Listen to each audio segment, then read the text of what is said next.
Good afternoon, everyone. Today, I would like to present my research entitled Isolation and Characterization of Gibberellin-Producing Drought-Tolerant Bacteria from Chuping, Malaysia. Most existing studies on drought-tolerant bacteria have been conducted in regions that are well known for severe drought, such as West Africa and Egypt. However, Malaysia is also increasingly affected by the climate variability, including unpredictable droughts and floods. These environmental changes pose serious challenges to agricultural productivity. One notable area is Chuping, which is recognized as one of the driest regions in Malaysia and has been recorded temperature as high as 40.1 degrees Celsius. Despite this, Chuping remains an important agricultural area, making it an ideal location for studying drought-tolerant plant-associated bacteria. Plant growth promoting bacteria, or PGPB, are beneficial microorganisms that enhance plant growth, especially under stress conditions. These bacteria can improve nutrient uptake and produce phytohormones that support plant development.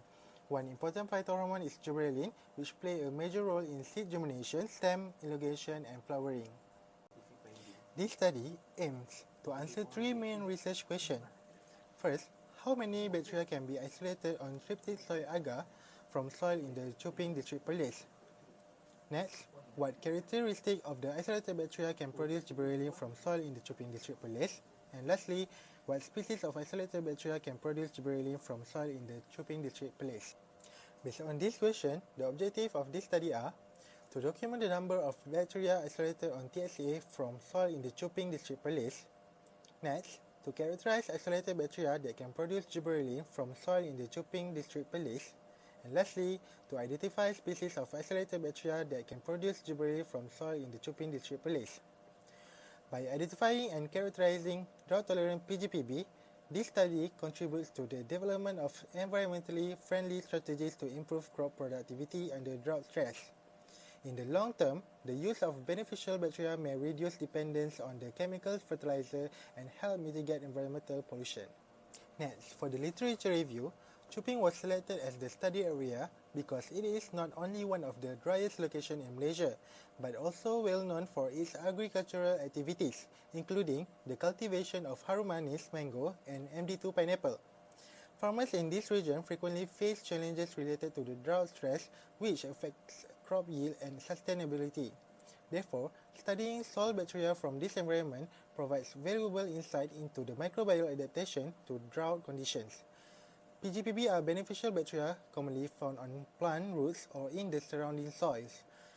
These bacteria promote plants' growth through the several mechanisms, including enhancing nutrient uptake and producing phytohormones. Previous research has demonstrated that certain bacterial species such as Bacillus albus LRS2 are able to help crops like little millet adapt to the drought stress.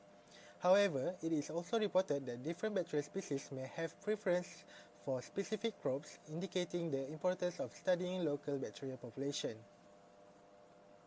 Phytohormones are plant signaling molecules that play essential roles in the controlling plant growth, development, and responses to the environmental stress. There are several phytohormones discussed in this study like auxin, abscisic acid, and gibberellin. This hormone regulates various physiological processes and helps plants survive under the stressful conditions, such as drought.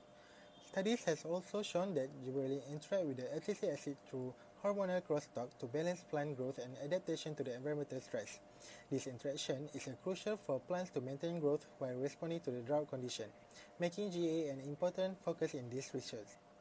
To identify drought-tolerant bacteria, several screening methods have been reported in previous studies. The PEG assay is the most commonly used method as it stimulates drought stress by reducing water availability in the growth medium. Other screening methods include the sorbitol assay and seedling assay, which are also used to evaluate bacterial performance under drought conditions. In addition to drought-tolerant screening, bacteria also can be screened for their ability to produce gibberellin. This process involves culturing bacteria in the nutrient broth supplemented with the L-tryptophan, followed by the extraction and the quantification of the gibberellin. For the methodology, soil samples will be collected from Chupingville, Jalan Haji Ahmad, and stored at low temperature before analysis. The samples will undergo serial dilution using the phosphate buffered saline, and soil bacteria will be isolated on a nutrient agar and cryptid soy agar plates. After incubation, distinct bacterial colonies will be selected and preserved for the future study. To screen for drought tolerance, the bacterial isolates will be grown under the stimulated drought condition using the polyethylene glycol or PG6000, and then bacterial growth will be measured using a spectrophotometer, and isolate that show good growth under the drought stress will be selected for the further analysis. These selected bacteria will then be screened for their ability to produce gibberellin by culturing them in the nutrient broth supplemented with the L-tryptophan. The gibberellin content will be quantified using the spectrophotometric methods. Further characterization of the bacteria will include the gram staining and basic biochemical tests such as catalase and oxidase assay. Finally, molecular identification will be carried out by the extracting bacterial DNA, amplifying the 16S rDNA gene using the PCR, and analyzing the result to identify the bacterial species. This is the flowchart for the method and shows the objective that will be achieved in the step of the isolation of the soil microbes, biochemical characterization, and the molecular identification. From this study, several outcomes are expected. Drought-tolerant bacteria that are able to produce gibberellin are expected to be successfully isolated from the soil samples collected in the Chuping release. These bacteria will be characterized and identified, and their plant growth promoting traits will be evaluated. The finding may also help to identify potential bacteria that can be used as a biofertilizer to support sustainable agriculture and improve plant growth under the drought condition. However, there are some limitations and laboratory risks in this study. Some plant growth promoting bacteria may require specific growth media, which could limit the number of bacteria that can be isolated. In addition, contamination may occur during bacterial isolation, culturing, or molecular analysis.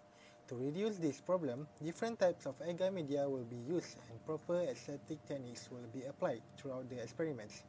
These steps will help minimize contamination and improve the reliability of the research. This is a Gantt chart for this semester and next semester planning. And these are the references. Thank you.